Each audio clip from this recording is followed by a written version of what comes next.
국민의힘 전북특별자치도지사 양정무 후보의 정책 기자회견 있겠습니다.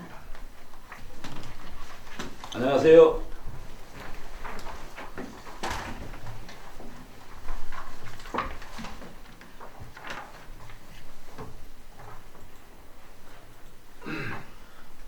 시작하겠습니다. 사랑하고 존경하는 전북특별자치도민 여러분, 그리고 이 자리에 함께 하신 기자, 관계자 여러분, 국민의힘 전북특별자치도 도지사 후보 양정무입니다. 오늘 저는 전북의 경제적 명운을 건 절박한 심정으로 이 자리에 섰습니다. 지금 전북의 현실은 최악입니다. 장사는 안 되고 일자리는 줄어들고 젊은이들의 일자리를 찾아 고향을 떠나는 등 서민과 어르신들의 삶은 하루하루 버티기조차 힘든 상황입니다. 상대적으로 타 시도는 어떻습니까? 우리 도에 비해 3배, 2배, 3배의 높은 현재 전라북도의 경제 지표는 우리에게 냉혹한 현실을 말해주고 있습니다. 1인당 지역 내 총생산 GRDP 전국 최하위 꼴찌입니다. 재정 자립도 역시 2025년 23.6%입니다. 그런데 올해 현재 상태에서 26년도 GRDP는 21.8%입니다. 불과 6개월 만에 2%의 포인트가 차이가 납니다. 이렇게 떨어지는 상황은 이미 위험 수위를 넘었습니다. 그것은 우리 도민들의 삶이 그만큼 어렵고 팍팍하다는 증거입니다. 지역경제 동맥이 막혀가고 있는 위험한 신호입니다. 이에 저 양정무는 취임 즉시 도민 여러분의 삶에 숨통을 틔우고 멈춰가는 경제 엔진을 다시 돌리기 위해 제1호 정책 공약으로 전 도민 긴급생활 민생지원금 1인당 200만 원을 지급하겠습니다. 지원금은 상하반기로 나누어 각각 100만 원씩 지급하도록 하겠습니다. 저 양정무는 보여주기식 정치가 아니라 도민의 삶을 직접 챙기고 살리는 민생 정치를 하겠습니다. 우리 전북을 환자로 표현한다면 내외과 치료가 불가능한 상태로 접어들었습니다. 지금 우리에게 필요한 것은 완만한 처방이 아닙니다. 심장을 다시 뛰게 할 강력한 긴급 수혈입니다. 고물가와 고금리의 파고 속에서 서민 경제는 무너지고 있습니다. 200만 원의 지원금은 단순한 복지가 아닙니다. 벼랑 끝에선 도민들의 가게를 지탱하고 다시 일어설 용기를 드리는 생존의 밑거름으로 전북 경제를 되살리는 강력한 경제의 마중물이 될 것입니다. 전 도민 긴급생활지원금은 단순 현금 살포가 아닙니다. 무너져가는 민생경제를 살리고 전통시장과 소상공인의 경제를 회복시키기 위한 전북형 경제 백신 민생 프로젝트입니다. 3조 4천억에 달하는 전북특별자치도 1년 예산 가운데 30%라는 예산이 들어가는 사업을 두고 비현실적인 포퓰리즘이라고 말할 수 있습니다. 하지만 저 양정무는 철저한 재정 분석과 지출 구조 조정을 통해 재원을 마련하겠습니다. 시급하지 않는 선심성 사업과 불필요한 행정 비용을 과감히 삭감하고 기금 활용 및 지방채 발행 등 모든 가용 재원을 검토하겠습니다. 재원 마련을 위해 필요하다면 청와대와 국회 앞에서 도지사의 업무를 보도록 하겠습니다. 또한 미래 세대의 짐이 되지 않도록 최대한 노력할 것입니다. 도민이 살아야 전북이 살고 국가가 삽니다. 경제가 살아야 청년이 돌아오고 어르신들의 편안함도 있을 겁니다. 저 양정무 기존의 전북권 정치인들이 지키지 못한 약속을 넘어 전북 발전을 이끄는 도지사가 되겠습니다. 말만 하는 정치가 아니라 도민이 바로 체감하는 정책으로 전북을 바꾸고 행복하게 만들겠습니다. 사랑하는 도민 여러분, 이제 바꿔야 합니다. 그리고 실천해야 합니다. 35년 침체의 전북을 넘어 도민이 잘 사는 전북, 희망이 있는 전북으로 반드시 바꾸겠습니다.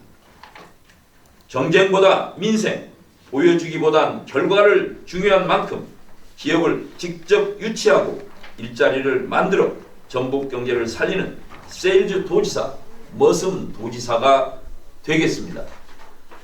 함께 힘을 모아주십시오. 고맙습니다. 예, 질문 받겠습니다. 우리 기자님들 아마 질문이 많으실 텐데 해주십시오. 저기 한 가지 여쭤볼게요. 예. 그 지사님 되시면 예. 1인당 200만 원씩 지급을 하신다고 하시는데 예.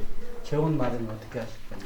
지금 전남이 이번에 통합을 하면서 20조가 국고와 지방채 발행입니다. 전북의 재정 자립도는 지금 21.8%지만 부채 비율은 13%입니다. 우리 대한민국의 부채 비율은 52%입니다.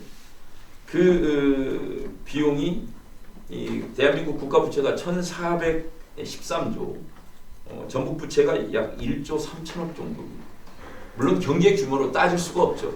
그러나 부채의 지금 현재 우리의 상황은 지방채를 발행한다고 해서 전혀 문제되지 않습니다. 또한 재정 건전성, 지금 사실은 우리 전북이 제가 이 공부하면서 원래 처음부터 국회의원 출마를 할 때부터 제가 생각했던 건데, 전북은 제일 중요한 게 바로 재정 자립도. 기업이 없고 돈을 버는 곳이 없는 것이 문제가 돼서 제가 50조 산업단지를 만든다고 약속했던 것이 바로 이런 것을 근거로 두었던 겁니다. 그래서 충분히 지방채 발행을 통해서 우리는 그 자금이 확보될 거고, 지금 35년 동안 운행하면서 약간 비대한 부분도 생각보다 많이 있을 겁니다. 그런 부분들도 충분히 검토하면 그런 정도의 비용은 전북에 충분히 가능하리라고 생각을 합니다. 예, 또 다른 부분이긴 한데요. 예. 네, 김관영 지사가 이제 무소속으로 이제 출마를 선언한 뒤에 이제 민주당하고 굉장히 좀 공방들이 격화되고 있습니다. 예. 여기 대해서는 또 어떻게 생각하세요? 저는 타당의 김관영 후보 역시 민주당에 뿌리를 두었습니다. 그래서 그분들 타당이 뭐를 하는 거에 싸우는 거에 대해서는 저는 별로 관여하고 싶지 않습니다. 저는 오로지 경제도지사로서 민생에 경제에 치중하고자 합니다. 그래서 그분들의 경쟁하고 싸우고 하는 것은 제가 관여할 바는 아니죠. 그러나 이런 부분은 있습니다. 지금 두 분 다 선거법에 다 이미 조사를 받고 있는 부분들이 있지 않겠습니까? 그래서 저는 우리 도민들에게 호소하고 싶은 것은 다시 재선거를 통해서 전북의 재정이 낭비되지 않기를 바란다는 그런 마음을 제가 전하고 싶습니다. 여기 뭐 사업 리스크가 두 분 다 있다 그 말씀이신 거잖아요. 네. 저는 제가 생각하기는 이게 어떻든 좀 리스크가 있지 않겠냐. 어떤 다른 것도 아니고 바로 선거법이기 때문에 두 분 다 조금 문제가 있을 거라고 저는 생각을 합니다. 그래서 그 이상 그 정도만 하겠습니다. 타인에 대해서는 제가 가급적 타 후보에 대해서는 비판하지 않겠습니다. 뭐 어쨌든 두 분 중에 한 분이 된다고 하면 재선거가 최대 가능성이 높다고 지금 보시는 거예요. 예, 그렇습니다. 김관영 지사의 계속 출마로 어떻게 보면 민주당 후보와 현 지사의 대결 구도가 접전이 됐는데, 예. 국민의힘 후보로서 좀 구도가 좀 불리해진 거 아니냐 이런 전망도 있는데 어떻게 돌파구를 마련하실 거예요? 저는 반대로 생각합니다.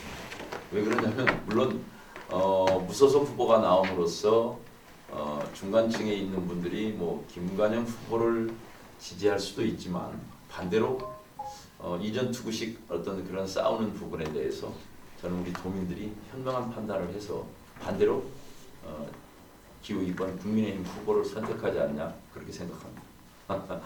예. 그 광역단체장 후보로서 기초단체장 후보들도 있어야지 연대에서 좀 시너지 효과를 낼 수가 있는 거잖아요. 예. 근데 국민의힘에서는 그 부분이 좀 아쉬움이 있는데 그 부분 좀 어떻게 상세를 해가실 전략이신지. 예. 그만큼 전북은 우리 국민의 보수 정당은 사지입니다. 정말 뭐 철저하게 사지가 돼 있는데 제가 처음 출마할 때만 해도 정말 우리 비례들 외에는 없었습니다.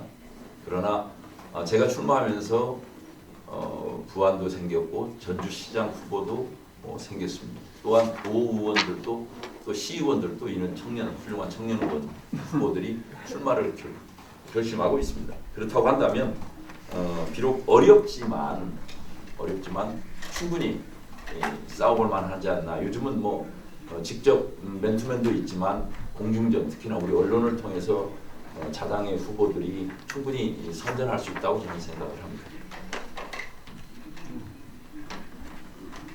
예. 네, 현재 당론에서 국힘의 당론이 퍼주기식을 반대하고 있는데 그 부분에 대해서 어떻게 생각하실까요? 예. 며칠 전에 당대표께서 포퓰리즘 말씀하셨죠.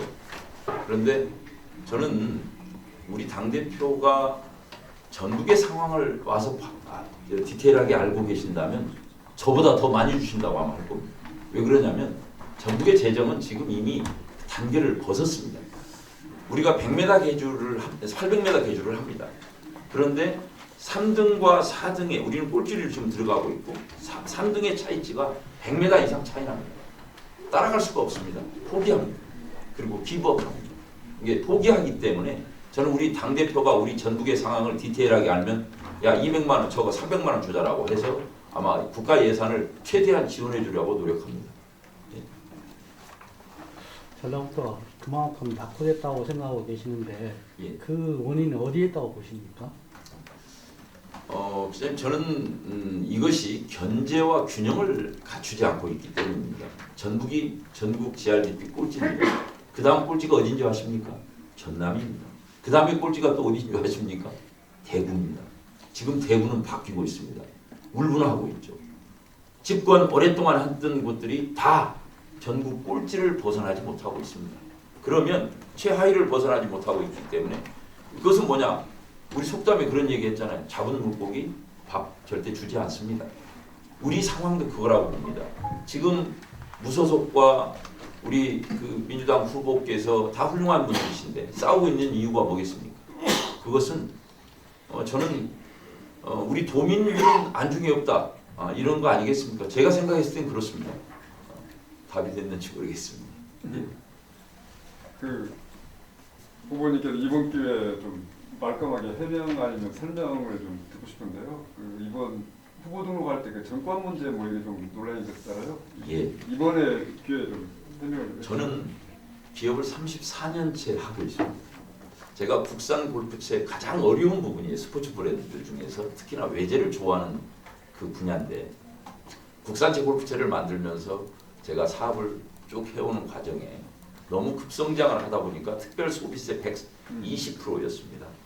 물건을 만들어서 공장에서 출고하는 시점에 세금이 120%를 내가 내야 출고를 할 수 있습니다. 그게 납세 필증이 붙는 건데 회사 매출이 급상승하다 보니까 세금을 계속해서 가중이 되고 그러는 과정에 회사가 부도가 났습니다. 그래서 그때 회사가 약 40개국에 수출도 하고 꽤 나는 매출도 높았습니다.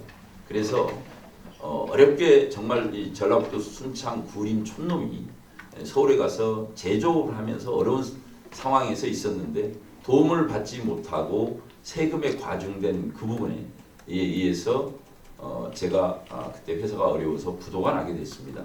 그런 과정에 채권단과 일부 사람들에 의해서 저희 브랜드의 어떤 소송 문제가 많이 걸렸습니다.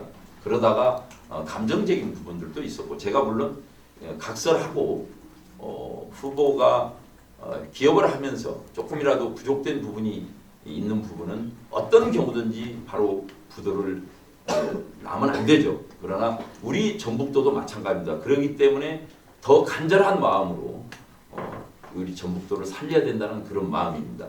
그래서 그때 1대1 전부 따로따로 저를 어렵게 해서 단순 그냥 우리가 민생경제 어떤 부분도 없지만 근로기준법 그리고 월급을 다 주었지만 늦게 주었다는 이유로 벌금을 제가 8건을 냈습니다. 그것이 전부 근로기준법 위반입니다. 그러나 단 한 건도 급여를 주지 않은 적은 없습니다. 단지 늦게 준 것이 제가 늘 죄송하고 또 죄송하다고 생각합니다.